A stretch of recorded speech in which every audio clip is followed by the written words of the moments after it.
Senden ayrı galımın ayrı baktımız. Yatta galı seni günler geçirence vaktimiz. Yatta galı vadaların, yatta galı sözlerin. Yatta sayıyor dolarım, inni ağlar gözlerim. Gözler seni gözlemene möderkinne durano. Yürek senlen bile gitti inni yürek urano. Neydi vayrılı gayda, yerkim bugün bileke. Ardulumuz yakinedi yöne bölünü ike. Yakının salayali, yönü beni ağlattı. Ağlayan çağayali, durmuş beni nalattı. Sevgimiz yanıyali, inni ayrı yolumuz. Sen yolunu, men yolumu, nire var ya sonumuz. Gepin tilen dile geçti, özün elin ele geçtin. Yine seni kuysadım, men ağladım, men senden geçtim. Bir cegedek doğruyunu ayt beni biram söyledin mi? Nem için gittin ayda, ya yeterlik söyledin mi?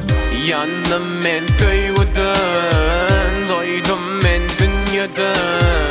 Gözlemim ağlar ağlar, seni kervin görmesem. Yandım men söyledin, doydum men dünyadan. Gözlemim ağlar ağlar, seni kervin görmesem.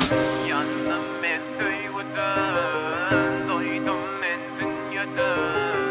Gözlemim ağlar ağlar, seni kervin görmesem. Begen yadım hergezek, istimde sen sesini. Begen yadım hergezek, okamda SMS'ini. Men sana söylü verdim, sen verdin tersini. Yürek menden gitti, inni tanan oğa yesini. Öngse uçup yaraşyadık, gelyene yarasali. Gize yatman yadışyadık, gelyene yadışali. Neyse unnen geleceğini ayt, ne sana karasayın. Bolmasa bardadı bozup tədeden tanışali. İnce gizan arasından söyüp seni sayladım. Sen beni söymedin hiç, beter beni oynadın. Neyse gezek ağlanım, men ağlatmaktan doymadın. Söyyan yigde taşladın, oyunu çoğu sayladın. Sana aytmanı sözüm yok, pulla sattın. Söylüğümü özün omoylanında, duyuyorsun men duyguğumu. Bir cegedek doğruyunu ayt, beni biram söyledin mi? Nem için söyledin ayt, ya söylüğünü değmedin mi?